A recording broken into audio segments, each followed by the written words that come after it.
Hello, and welcome to another episode of Boundless Body Radio. I'm your host, Casey Ruff, and today we have another amazing guest to introduce to you now. Dr. Peter Brukner is an exercise physician and the founding partner at the Olympic Park Sports Medicine Center in Melbourne, Australia. Peter is a world-renowned medicine clinician and researcher. His most recent team appointments have been as head of sports medicine and sports science at Liverpool Football Club, wow, and until 2017, the team doctor for the Australian cricket team. Peter has been published widely with a number of books, book chapters, and over 100 research articles. Peter has served 2 terms as the president of the Australian College of Sports Physicians, where he was instrumental in the establishment of a specialist level training program in Australia for sports medicine physicians. More recently, Peter has become interested in lifestyle issues and their relationship to health. He has become interested in the role of diet, especially a low carbohydrate diet, in relation to both health and athletic performance. Peter has established the not-for-profit campaign Sugar by Half, with the aim of reducing the intake of added sugar in Australia. He lectures regularly on these topics and has recently published a best-selling book titled A Fat Lot of Good.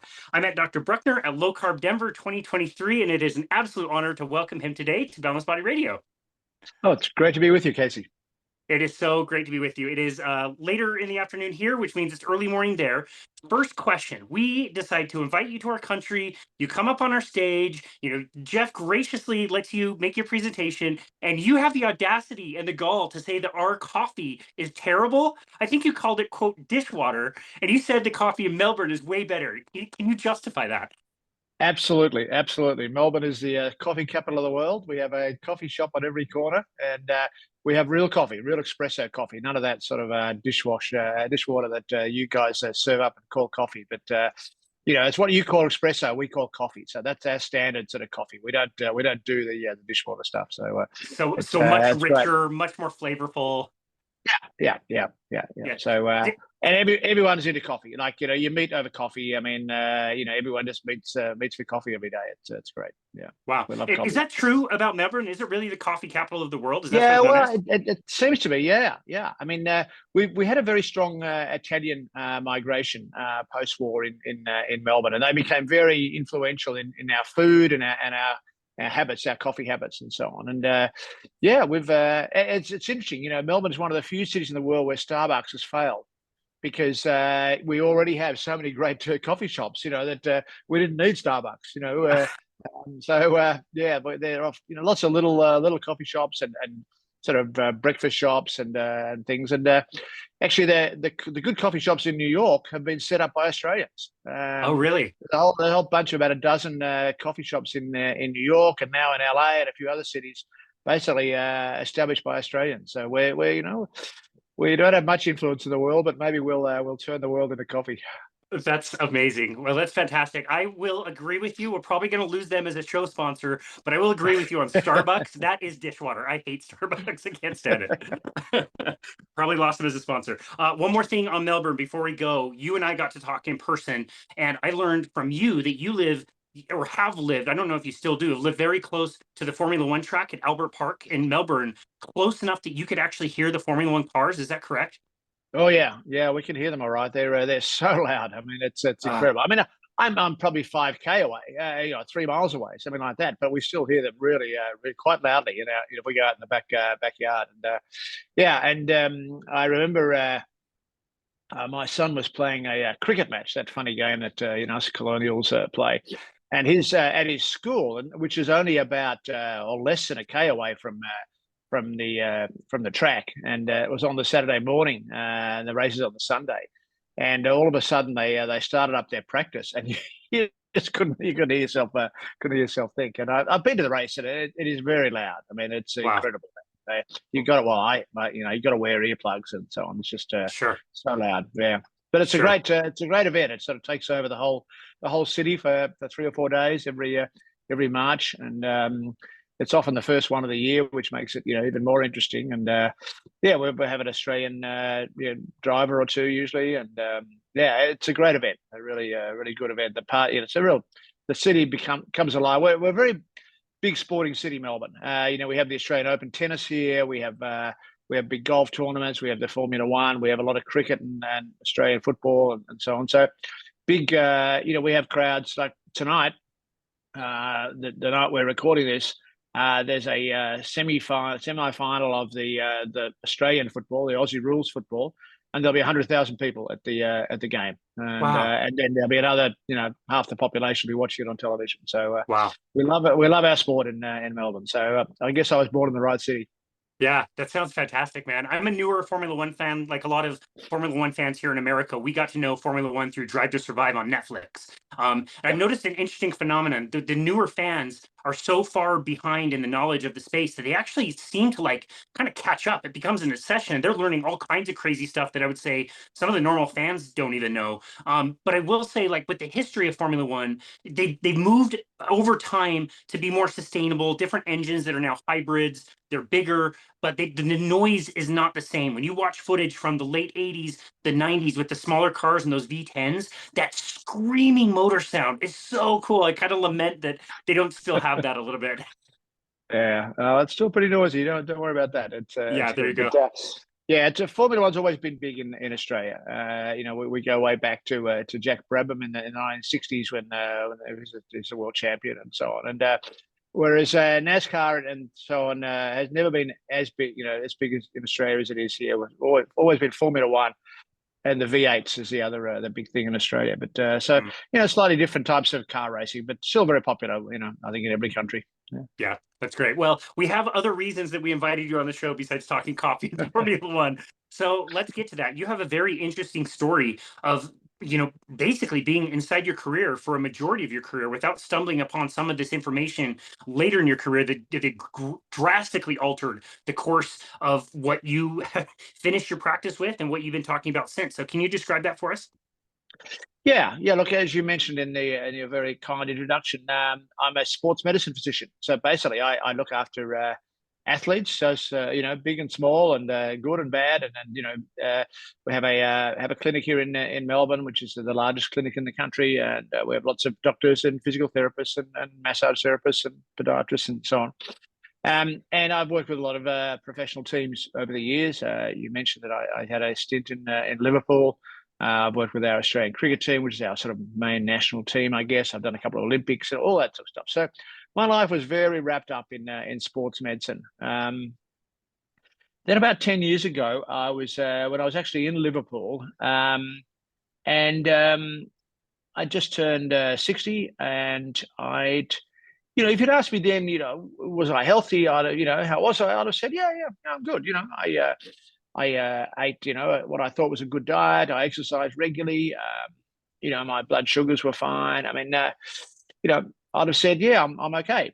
The reality was I probably wasn't quite as okay as I thought I was. For a start, I had a family history of type 2 diabetes. My father had developed type 2 diabetes at the very age I was at then, and I was pretty keen not to go down that sort of track. I was quite overweight. I was sort of borderline obese. And like many middle-aged men, and I consider 60 middle-aged. I used to think it was old, but now I think it's middle-aged. I'd probably put on like a pound a year for 30 years, and I'm sort of 30, 35 pounds overweight. And but yet, so I thought I was eating a good diet and exercising, but I kept putting on weight, and it kept getting thicker around the girth, and my kids are starting to sort of poke me in the guts and sort of say, come on, Dad, and I'd shrug my shoulders and say, well, it's not my fault, I'm on a good diet and so on. Well, I also had a couple of metabolic abnormalities. I had a condition called fatty liver for about 10 years that on the blood tests. I didn't really know what a fatty liver was. I was a sports doctor, wasn't I? I mean, I don't know about that sort of stuff. And I sort of ignored it. And, I figured I was on a low-fat diet and I'd be fine. So I'd had that. I had high triglycerides. I had high insulin levels. So clearly, in retrospect, I was pre-diabetic, but I didn't realize it at the time. And so I was just sort of, blissfully ignorant of my medical issues. And then I've known Tim Noakes, the South African physician, for a long time, and Tim is someone whose intellect I'd always admired. He'd challenged a few orthodoxies in sports medicine, sports science over the years, and always been proven right. And he sort of came out and started talking about the fact that he thought we had it all wrong in our nutrition, that it was actually sugar and processed carbohydrates that were the problem, not fat, because we've been fat obsessed for 30, 40, 50 years really. And I remember thinking at the time, oh, Tim, really, come on now. You've really, gone too far this time. That couldn't possibly be right. We couldn't possibly be all been on the wrong diet for 50 years, And, but I thought, geez, he's been right before. I need to look into this. So I decided to do a little bit of reading. I read Gary Taubes's book, Good Calories, Bad Calories. And I guess, that was probably the book that changed my life, really. I mean, because not only did it talk about the relative advantages of fats and carbohydrates, but it went through the politics of how the low fat movement had won out over the low carb movement back in the 60s and 70s, which I'd always assumed was due to good science and medical evidence and so on. But as usual, turns out to be due to money and power and politics and so on. And this book just blew me away. I mean, I remember, I distinctly remember one night sitting on the edge of my bed in Liverpool and thinking, nah, this couldn't be right. Like, this could not be right. We couldn't have got this wrong. I mean, the whole of Western society is on this low-fat diet and it's based on a fraud. And so anyway, I then got pretty interested in it. I dived into everything I could get my hands on, everything I could read, and read journal articles and papers and books. And the more I read, the more I thought, wow, I think he's right again. Tim's right again. And so I decided, okay, it was time for a little research. I'm a scientist, so I've got to do some research. But as a scientist, I also know that research with an n equals 1 is a waste of time, except when the one is you, in which case it's very, very worthwhile doing. So I decided it was time for an n equals 1 experiment on myself. So I decided I'd tackle this low carb, healthy fat diet that I'd been reading about. And so on day one, I got all my blood tested and was on the scales, weighed myself. And then I launched into a low carb, healthy fat diet. So I took all sugar and processed foods out of my diet, no starches, no rice, cereal, pasta, potato, bread, all that sort of stuff. And went back to eating probably the way that my parents and grandparents would have eaten, just real food, sort of meat, fish, non-starchy veg, eggs, all that cholesterol that we've been told about, and dairy, all that fat we've been told about, all that sort of stuff. I went back to eating that. The only fruit I had was berries. I had some nuts and seeds, and look, I had a couple of little indulgences, the odd glass of red wine. I'm not really a drinker, but I have the odd glass, or maybe a little square of dark chocolate occasionally, but that was about it. So I was pretty strict I decided to do it for 3 months. So to cut a long story short, in that 3 months, the first thing I noticed was that I stopped being hungry all the time. So, instead of sort of eating my breakfast at, eating my cereal at 8 o'clock and then getting to, 10:30 thinking, God, it's lunchtime soon, where's the next meal? I'd have, eggs and bacon and avocado or something for breakfast, and I wouldn't feel hungry again all day. And so I went from eating 3 meals and 3 snacks a day to eating 2 meals a day. And I ate 2 meals a day to this day. And I'm never hungry. And that changed. So that was the first thing that happened. Then I started to feel much more energetic, concentrated better. I felt my brain was functioning better. I slept better. I'd had a bit of sleep apnea, and that seemed to disappear. And the weight kept coming off every week. I'd jump on the scales, and there'd be another couple of pounds gone, and so on. So at the end of the 3 months, I'd lost 13 kilograms. So what's that? About 28, 29 pounds in 13 weeks, without ever being hungry. Without ever really having any sort of discomfort and so on. And I remember sort of almost feeling guilty. I thought this losing weight caper was supposed to be really hard, and yet I just found it so easy. It was ridiculous. And then I got my bloods done, and every one of my blood abnormalities had returned to normal. So my fatty liver that I'd had for 10 years, completely normal. Triglycerides back to normal. Insulin normal. It just blew me away. I could not believe the results, really, that in 3 months I could have all these effects. So, I guess, you have one or two choices then. You can either sort of keep it to yourself and sort of keep quiet and just get on with your life. But I didn't really have any choice because people would come up to me and say, wow, what have you done? You look completely different and so on. Don't know. Obviously didn't think I looked very good to start with. But anyway, or else, you become a bit of an advocate. So I started talking about it and writing about it. Got invited to speak a bit, and then we started this charity that you mentioned, Sugar by Half, which was sort of just basically everyone agrees on sugar. So one thing everyone agrees on, and we figured, well, that's a good start. Let's try and reduce the amount of sugar here. The average Australian and American have somewhere around 18, 20 teaspoons of sugar a day of added sugar. Not that's in addition to the sugar. That's in addition to the sugar in sort of fruit and dairy and so on. So that's crazy. And so we figured, well, let's have a target and try and cut that down by half and so on. So we started this charity, which has been going well, and we have a schools program and and have a campaign and so on. And then I got approached to write a book. My response to that was, the last thing the world needs is another diet book. But they convinced me that there weren't too many by doctors and none by Australian doctors. So I thought, okay, I'll write a book. So I wrote a book called A Fat Lot of Good, which was on the bestseller list for 3 months and still selling really well. It's been remarkable. And I just wrote it in 3 weeks. I wrote just, everything I'd sort of learned over the previous sort of few years. I just put down and away it went. And it's been good.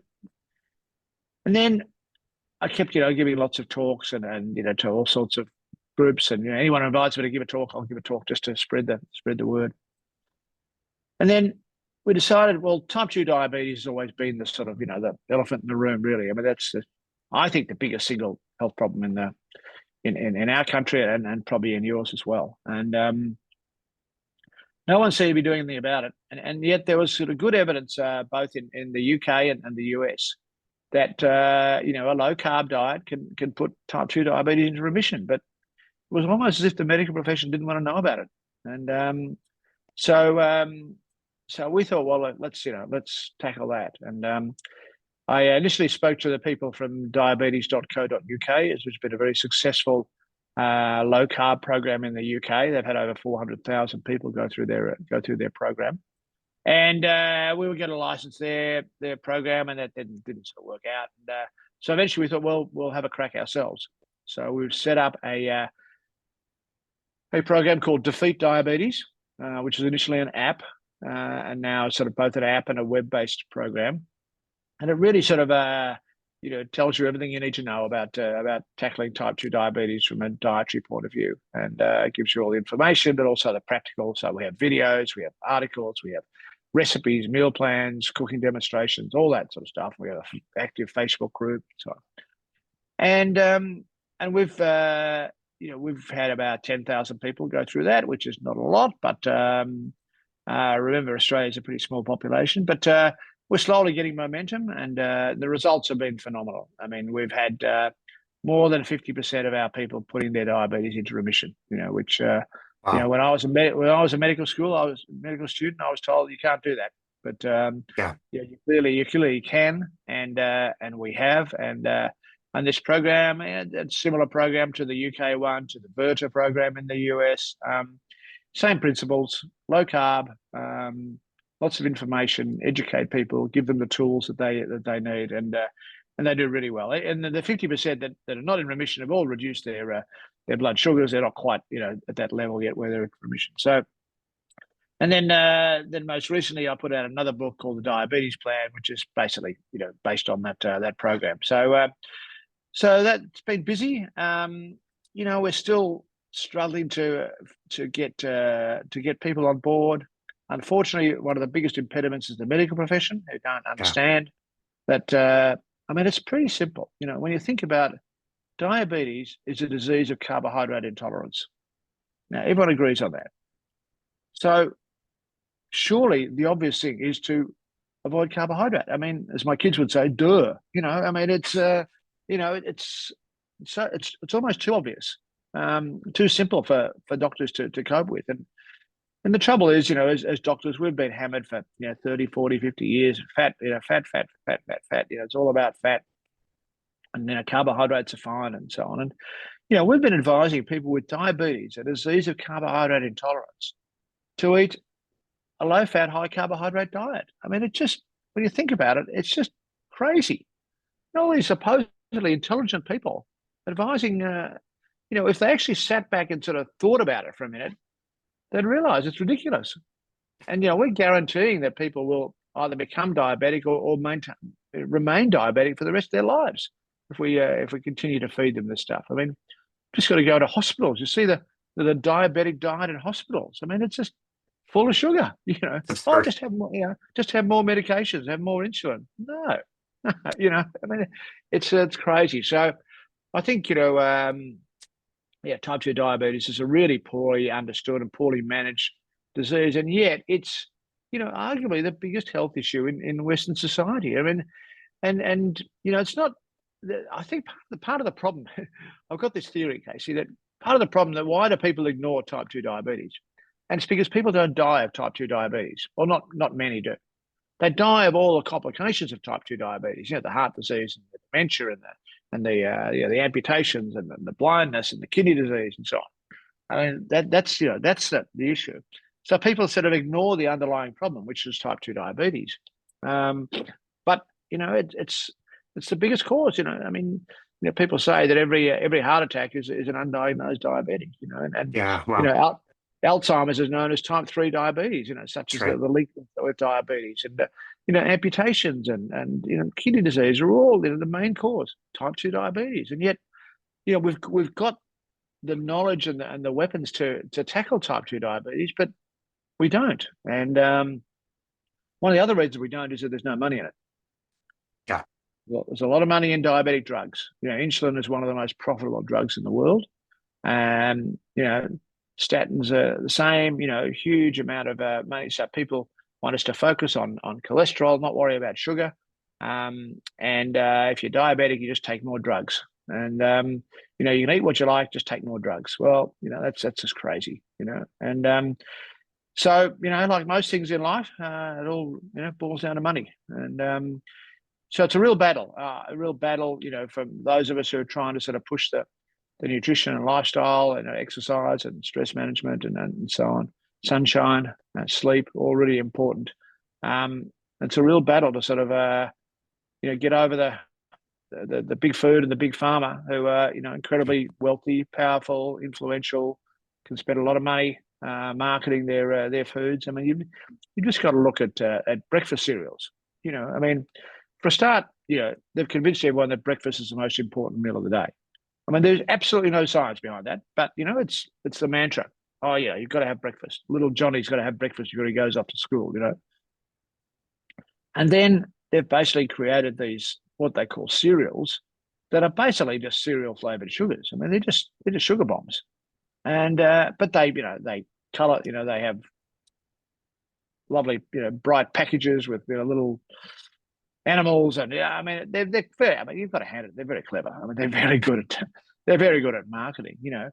And then they pretend that they're healthy. I mean, they pretend that. What you've got to remember is that the food industry has no interest in health.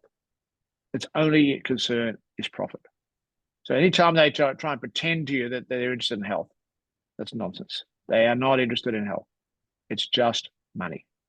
And they don't care about the health of the country. They're prepared to hit all these. They know the foods are not healthy. Of course they do.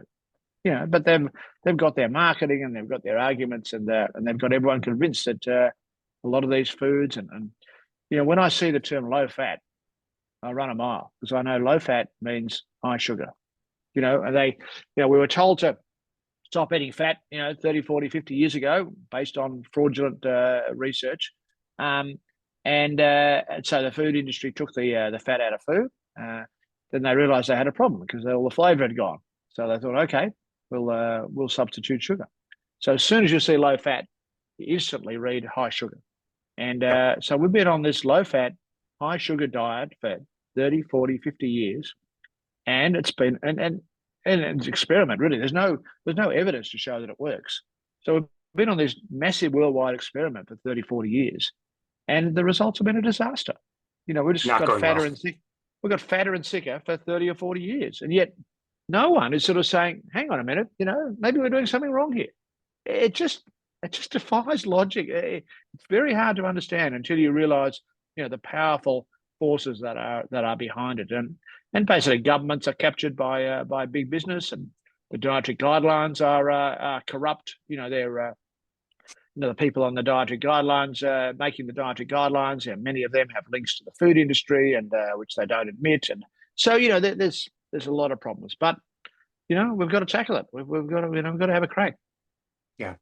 Well, that's amazing. I'm going to go to something that Nina Teicholz told us last time we interviewed her, where she said, like, next time you're driving around your town, look around. What is the nicest, newest building? It is always a dialysis center or a cancer center or an add-on to the hospital. Like, if you want to know where the money's going, it's right in front of you. It's going to those types of things. And another story that Gary Taubes told us, I really want to tell. You were talking about this should be like this should be common knowledge. You should be able to figure this out. And he told a story. I'm not sure if it was somebody he knew personally or not. And I can't remember if it was type 1 or type 2 diabetes, but this guy didn't know much about health. He's being told by his doctor that he was a diabetic now, and so that he needs to eat the carbohydrates and then take insulin afterwards. And so the guy is listening to this, and he stops the doctor and he says, wait a second, doctor. So you're telling me that carbohydrates are now a poison to me, so I should eat the poison and then take the antidote afterwards? Like, what if I just don't eat the poison? And the doctor was like, man, no, you're not going to want to do that. It's going to be too hard for you to not have the carbohydrates. You're going to feel, like you're not, enjoying life very much. It's like, this is absolutely ridiculous. Like, you should know that if you're allergic to carbohydrates because you're diabetic, you need to get off of them. Absolutely. I mean, if they can work it out, why can't the medical profession work it out? Because, and part of the problem, Casey, is that doctors know nothing about nutrition. The average patient assumes the doctor knows about nutrition. We know nothing about nutrition. We're not taught nutrition. I did not have a single lecture on nutrition. I had on biochemistry and so on, but I didn't have anything on actual food in my medical course. That was a few years ago now, but I don't think things have changed much. So so doctors, in a way, you can't sort of blame them in that you stay in your comfort zone. And for doctors, our comfort zone is pharmaceuticals and surgery and so on. So we'd rather recommend someone have bariatric surgery for their obesity than reduce carbohydrates. I mean, it's just madness. But it's what we know and what we understand. And very slowly there are some doctors coming around to understand nutrition, but it's a very slow process. And yeah. and people like, the two you mentioned, Gary Taubes and Nina Teicholz, neither of whom are doctors. That's right. Are leading the way in educating us, the medical profession and others. And full credit to them. They're both amazing people who've done and continue to do a fantastic job. They're my heroes in many ways. They're incredible. Yeah, couldn't agree more. Journalists, engineers, citizen scientists, people are learning about this from the ground level. So that's amazing. I've asked this question probably 100 times on this show. I get lots of different answers. Just curious, your thoughts. Should we be educating doctors more about nutrition, or should we not? Because the same education they're going to get is just going to further ingrain them into the wrong things. Well, it depends what you're educating them about. If you're educating them the real truth about nutrition, great.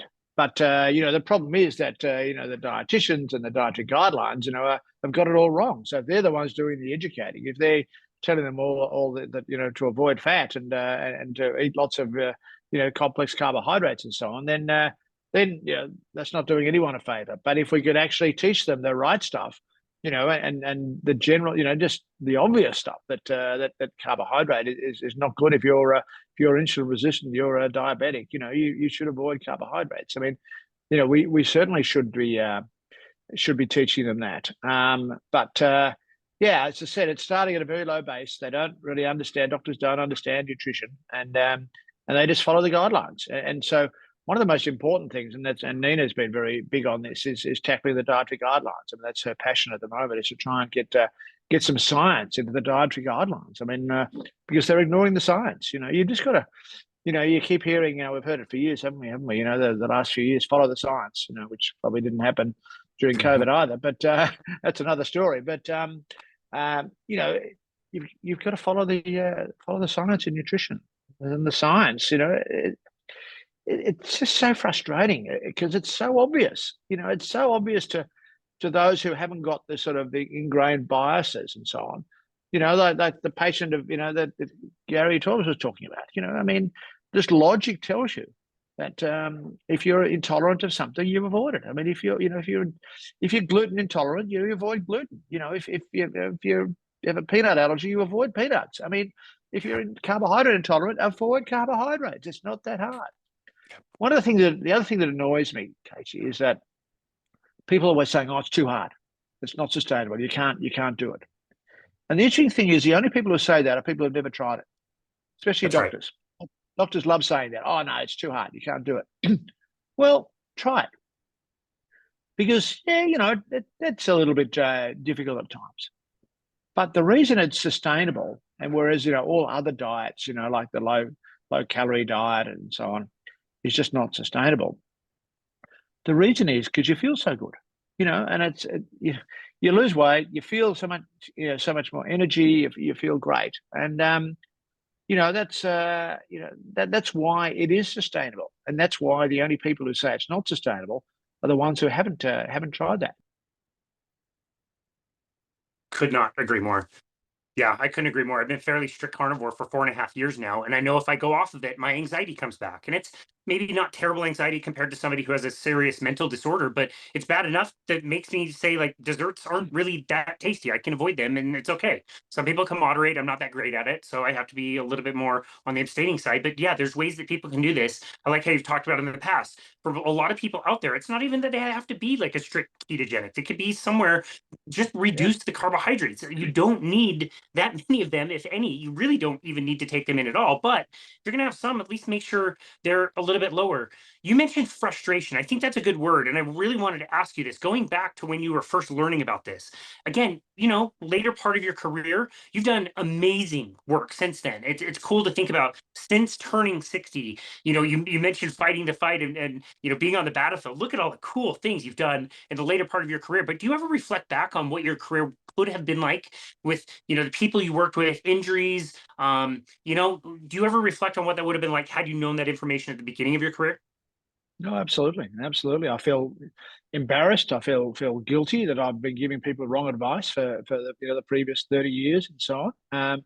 Or maybe that's that guilt that makes me so passionate about changing things now. I mean, yeah, I mean, I think, like a lot of doctors, I think, you sort of put your brain into neutral, once you graduate from medical school, and you stop thinking, you're so busy just, running your life and running your practice and so on. And you don't ever stop to sort of think, to challenge ideas. And it's quite interesting because, since I've sort of, discovered that everything we've been taught about nutrition is wrong, I start to challenge everything in medicine now. I've become a real skeptic. I said, well, okay, just because we've been doing that for 30, 40, 50 years, is that necessarily correct and so on? So, yeah, I've become a little bit of a skeptic. So, yeah, look, it's very strange, and it's both from my own health. I wish I'd discovered this 30 years earlier, and I'm sure I'll be a lot healthier than I am now. And same with my father. I mean, I wish he had a pretty miserable last few years of his life from his diabetes. I only wish I'd known when he was diagnosed. That I could have helped him and so on. So yeah, I do feel frustrated and disappointed in myself in a way that I didn't discover this. But I guess, yeah, I'm just trying to make up for lost time.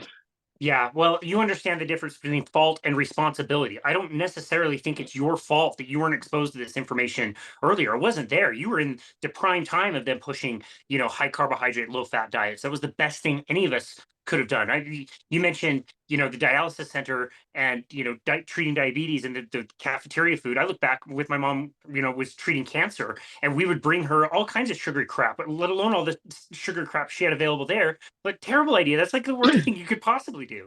And so again, I don't feel like it's anybody's fault that we were all taught this thing, but you understood and took responsibility and changed course. Very similar to Tim Noakes. I mean, didn't he famously like rip out that chapter of his own book, like Lore of Running, that talked all about Running, yeah, carbohydrates?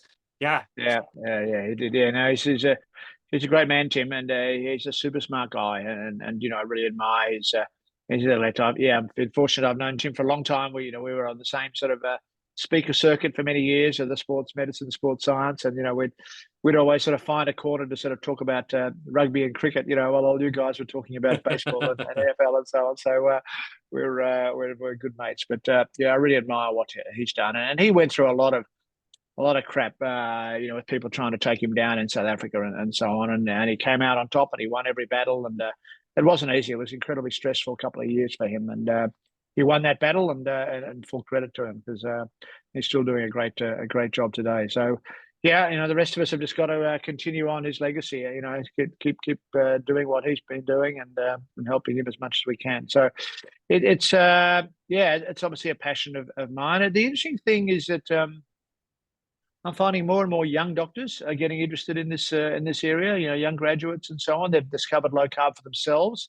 So a lot of the time, the way you change your mind is from your own experience, and a lot of the sort of the low carb, ketogenic type diet is becoming more and more popular, and more and more people are interested in it. And so I think there is hope that there's a new generation of doctors who are challenging older ideas and have had their own experiences and so on. And you're absolutely right. The whole world doesn't have to be ketogenic. Sure, if you're morbidly obese or got type 2 diabetes, out of control or whatever, it probably helps to be ketogenic for a while anyway to get your everything under control. But most people do well on just a low carb sort of approach. I always say there's a right amount of carbs for everyone, and it really depends on your degree of insulin resistance and so on. And it's a bit of experiment. You've got to find out what's the right amount for you. Like in my own experience, I went really hard for that first 3 months, got everything sort of under control, got all my metabolic health issues sorted. And then I backed off a little bit.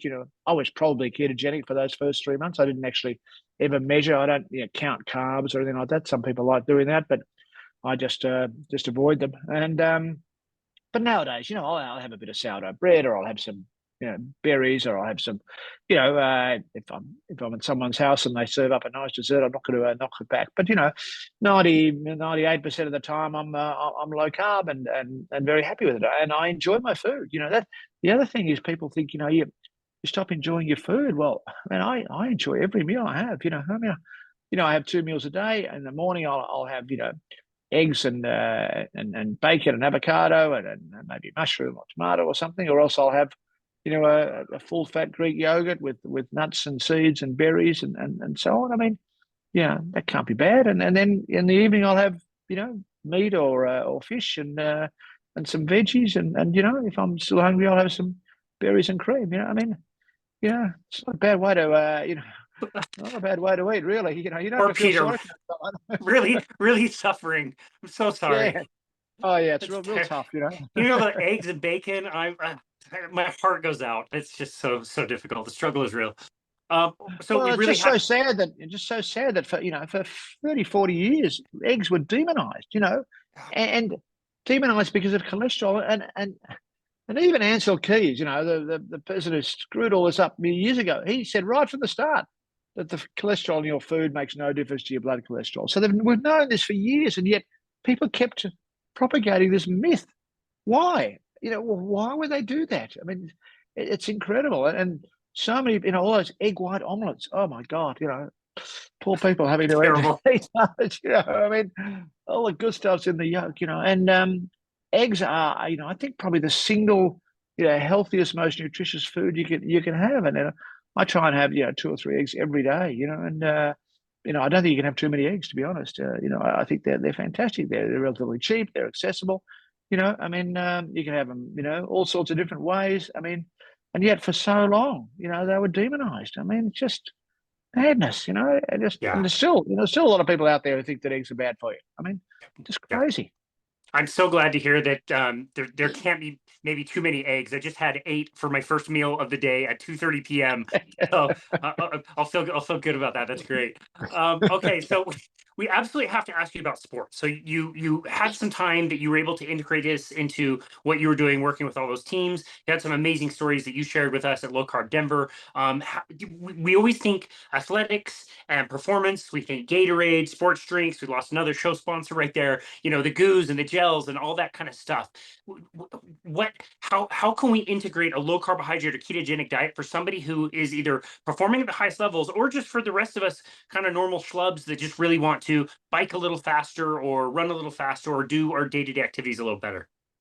Yeah, look, you're absolutely right. I mean, we've had had the carb generation. Really, it's just been carbs, carbs, carbs for athletes, and we've been convinced that that's the only, or it's the best fuel for athletes, and certainly carbs are a good fuel. There's no doubt about it for athletics. But there's a few issues with that. I mean, firstly, is fats are a good alternate fuel. You can fuel very well. Except probably at the very highest level of sport. You can do everything you want to do on a low carb, healthy fat diet. If you want to run a 3 hour marathon or 3.5 hour marathon, you can do that on no carbs. You can do an Ironman on no carbs. You can do endurance sport on no carbs, because fat is a very good fuel. But probably the only exception is really high intensity sport. That I'll often have people say to me that they might be a cyclist and a high level cyclist, and they said, look, we're fine on fueling ourselves with fat, except when we need to sprint or climb or something like that. We feel we just need some carbs to top up. So there's been a lot of debate in the dietary world about fats versus carbs, what's the best fuel, and so on. And it's certainly swinging away from carbs towards fats, particularly in the ultra endurance world. So, there's crazy people who do 100-mile runs, and Zach Bitter is the world 100-mile record holder, and so on. It's just as a low carb athlete, and so on. So more and more they're switching to low carb, because they're not exercising at that really high intensity that you need carbs for, and they can fuel with fat. And there's some distinct advantages to using fat as a fuel. Okay, so one is that it lasts a lot longer. You mentioned the Gatorades and the goos and the gels and so on. When you're running, you're having to continually top up your carbohydrates, and that plays havoc with your gut and can be very inconvenient and so on. Whereas if you're fueling yourself from fat, you don't need to. You've got plenty of fat. Even the skinniest person has enough fat to fuel them for hours. So you don't. I mean, I've had people do 10-hour Ironman triathlons on no breakfast, on no food, just water. And they've been perfectly okay. So you can use fat as a fuel. The thing is, we obviously have these two fuel systems, carbs and fats. You can get a bit from protein, but let's just leave protein out of it for the moment.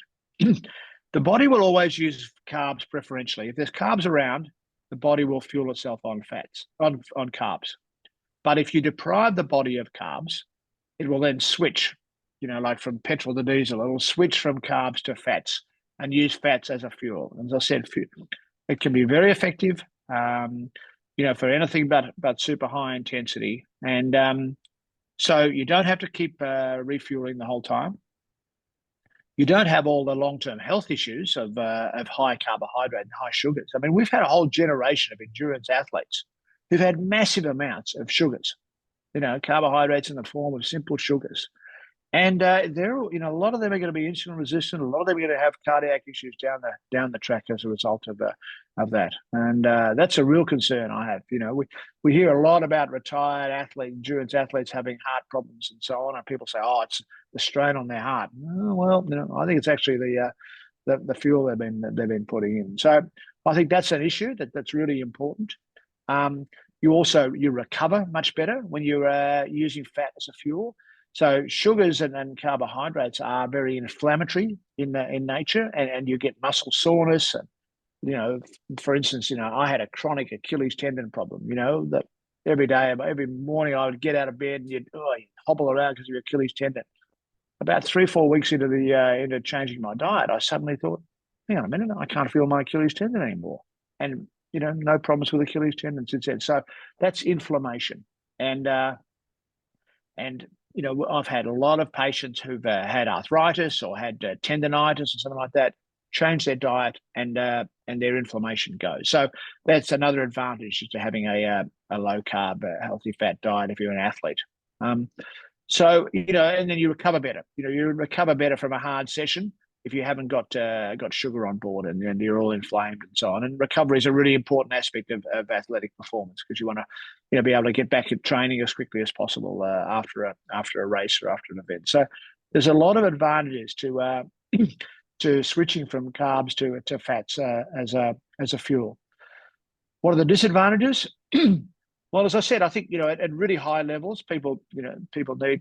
So I've had elite athletes who are completely ketogenic, but then I've also had some who are largely low carb, but need top ups. So this concept of train low, compete high has become quite popular. So you basically train as a low carb, during the week, but when you really have an intense session, you might have a race or a football match or something like that, you'll have some carbs prior to and during that for high intensity. But it's a lot of individual variation. As I said, some people are fine on 100% ketogenic. Others are need significant amount of carbs. It's a matter of trial and error. But there are a lot of athletes now who are basically low carb in their nutrition, and just top up every now and then when they need that extra fuel. So things are changing in the nutrition world, certainly, and it's quite exciting. It's quite exciting to see. One word of warning though: don't change your whole nutrition plan the week before you're running the Boston Marathon. Do it in the off season. It takes a while for your body to adapt to this new way of fueling yourself, and particular. You have this sort of keto flu that they talk about. The first couple of weeks you switch from carbohydrate fueling to fat fueling. You might feel a bit flu-like and so on. We think that's largely because of lack of salt. So you really need to pump the salt and the electrolytes in that period, because when you go low carb, you stop eating all salt, because basically the salt we get at the moment is all in processed food. If you don't eat processed food, you don't eat any salt, so you have to add salt to your food and your drink. So, as I said, there are a lot of athletes out there now, particularly endurance and ultra endurance athletes, who are doing really well on a low carb, high fat diet. Yeah, you took the next question that I was going to ask and answered it for us, which is great. Like, what if there's an Ironman triathlete out there that's thinking like, wow, this sounds amazing. I'm going to do this because my event's coming up in 2 weeks. And it's like, nope, stay the course. Do what you're doing for now. Remember how your body feels as you're taking on 300 to 400 grams or calories of carbohydrates per hour on the bike and on the run, and contrast it to how you're going to feel next year. And that's when we're going to actually tackle that. And I love that you mentioned the diesel and the petrol. I think that's a really important distinction. And I'll sometimes use a comparison to say, like, what if you had a truck that was carrying full petrol in the back, gallons and gallons and gallons, had tons, but was running on diesel and ended up running out of gas? Wouldn't it be so unfortunate that engine couldn't burn both? It couldn't access the petrol, because you've got all the petrol you could ever need. You could cross the globe 5 times if you wanted, but since the engine is not adapted to that, it's not going to be able to burn that. So quite ironic that you would be able to run out of fuel even though you're carrying a whole tanker full of fuel. Yeah, exactly. We all have a lot of, even the skinniest person, even you're obviously very, very skinny and healthy and so on. But you still have plenty of fat on board. We all have plenty of fat, to use as fuel, and we're never going to run out of fat. So I think it's a great fuel. But it's hard, because we've all been indoctrinated, I guess, into the carbs as best. And certainly, as I said, the elite athletes, they're a different kettle of fish. They've probably got to have carbs, but no one needs to have as many carbs as we used to have. All the crazy stuff we used to do. Pasta parties the night before the marathon, and huge amounts of sugary drinks and so on. I mean, I think those days are gone. We don't need to do that. You can certainly, live a healthy sort of, and do some good solid training on a low carb, healthy fat diet, and then maybe just top up for on race day. Yep, I totally agree. Okay, on that note, something that you've written about, something that Tim Noakes has written extensively about, you mentioned something that kind of alluded to it earlier with salt.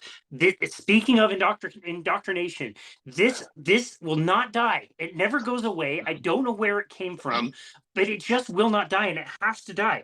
the amount of water that you should be drinking in a day, 8 glasses or a gallon, or at least a half a gallon, or make sure you're drinking, this size water bottle every 2 hours or whatever. It won't go away, dude. What is the right amount of water that we all should be drinking? Well, for a few thousand years, we used to drink when we were thirsty, and we seemed to go pretty well with that. That seemed to work all right. You're kidding. That's all we did. We didn't measure out exactly the right Yeah, quantity. funny, no, funny about that, wasn't it? Yeah, Wow. we just drank what when we were thirsty, and again, it's the marketing business, No, you got to fuel, you got to fluids all the time. You got to drink. All this sort of stuff. There's no science that says you've got to have 8 glasses or eight or a gallon there's no science that says that. But yet it's become sort of part of folklore. It's a little bit like cereals for breakfast, or you've got to have breakfast. I mean, these are just marketing tools. And we've all been conned. I mean, they're very clever. These people, they're much smarter than we are. They know how to manipulate public opinion and so on. So, I drink when I'm thirsty. I mean, it's crazy that this constant sort of drinking, and you spend your whole life peeing it out, and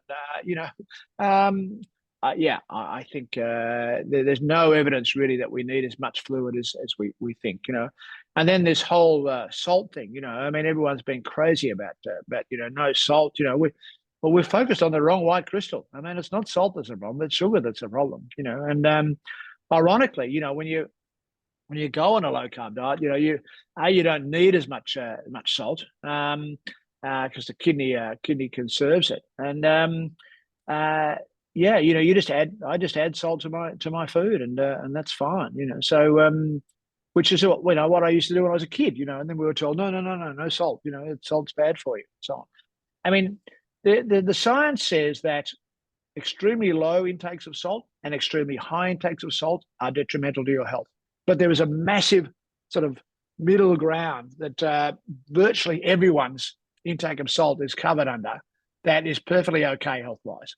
And this nonsense about salt for blood pressure and so on. I mean, at the most, it might make a difference of 1 point in your blood pressure or 2 points in your blood pressure. I mean, it really is not the problem. In fact, you'll do much better getting off sugar and carbohydrates for your blood pressure than you will getting off salt. And Absolutely. there's clear evidence of that. So again, the wrong white crystal we've been demonizing. Yep, absolutely. So it is funny to reflect on the thought that it really wasn't that many years ago that the concept of somebody's going to sell me a bottle of water, that wasn't that long ago. And I remember the jokes that people were saying, they're selling water in a bottle. Are they going to start selling us air next? Well, they probably will at some point. We should all admit. So it is ridiculous. It might be a bit of a marketing thing for sure. Can you talk a little bit about where that crosses over into becoming actually very dangerous? Like when you see a marathon that's being run in a hot climate and they've got rest stops every mile with tons of water, what makes you worry about that? Well, I mean, drinking a huge amount of plain water without any electrolytes, without any sodium or potassium, can be very dangerous. And in fact, our friend Tim Noakes was one of the people who described this condition called hyponatremia. So natremia is sodium, so hypo is low, so low sodium. And before we really understood it, there were some deaths in marathons and long distance events from people who, and it was tended to be the slower runners who were drinking lots of water along the way and with no salt, and they would collapse, at the finish line, and people thought, oh, they're dehydrated, so they'd pump them with more water, and that was the last thing they wanted. What their problem was that their sodium levels had become so diluted that they stopped functioning. As I said, there were some very tragic circumstances until Tim Noakes and others realised that no, the problem was lack of sodium, and so we encourage people to not just drink plain water if they're going on a lengthy sort of run. I mean, short distance is fine, but if you're running a marathon 2, 3, 4 hours, you don't want to be having plain water. You want to be having electrolytes as well, sodium and potassium, really important. And then if people do collapse at the end of a marathon, always think about the fact that it might be low sodium rather than dehydration, and actually pump them full of sodium, and they'll do much better. Much better. Yeah, no, I really appreciate that. I think it's an important message to get out there. What are you working on for the future? You don't really seem to be slowing down at all. uh, you're not very good at being No, well, retired. no, I'm not very good. I wish I was. Look, I'd be very happy just to sort of, I've got this whole library of books here that I'd love to Yeah. spend time reading, and watching sport and doing all that sort of stuff. So yeah, maybe one day. But no, look, I guess I'm trying to make a difference, and I'm trying to particularly tackle the type 2 diabetes. We've actually got a parliamentary inquiry into diabetes at the moment, and in Australia, and I've made a submission to that, and I've spoken to a number of the members of Parliament about that, and I'm appearing before that committee next in a couple of weeks' time, and so on. So we're hoping that we can have some effect on making government more aware of the importance of diet in type 2 diabetes. So yeah, so I guess that's my main focus, is our Defeat Diabetes program. We think it's a really good program. It doesn't cost much money. We're not trying to make any money out of it. We just want to cover our costs. The more people that we can get onto that program, we're doing a research study at the moment at the university here, looking at how effective it is, and it's already been shown to be. The early results are very positive, and we know that other people have done similar sort of things. It's not we're not the first people to show that a low carb approach works for type 2 diabetes, but we just want to show that our program works as well as all the others. So I guess that's my passion. We've got 2 million Australians. We only have 25 million people in Australia. We have 2 million people with type 2 diabetes, and another 2 million Wow. with pre-diabetes. Wow. And the numbers are just getting more and more. And someone's got to do something about it. So there's a group of us who are trying to tackle it, and it's frustrating. But sometimes you feel as though you're bashing your head against a brick wall. But then someone sends you an email saying oh, thank you, you've changed my life. I'm not diabetic anymore. And you think, okay, I'll keep going for another day or two. Yeah, no, that's amazing. I was just thinking earlier, you mentioned, the 10,000 people that you've already helped as far as the app goes. But like you told us before, the N of one, if we just get rid of all of those zeros, you have a number one, and that's one life. And all the people around that one life is benefited. That's worth it, man. Like, that's a huge thing that you're doing. And so I love all the work that you're doing, and how busy you're staying, and all the things you're getting out to the people, which is absolutely wonderful. Doctor, where would you like people to go to find you and connect with you and your work? Oh, probably the best place is defeatdiabetes.com.au. Then you can read all about our program, and then if you've got your family or others who want to sign up, then you can do that. It's very cheap, and it'll make a difference. It'll change your life.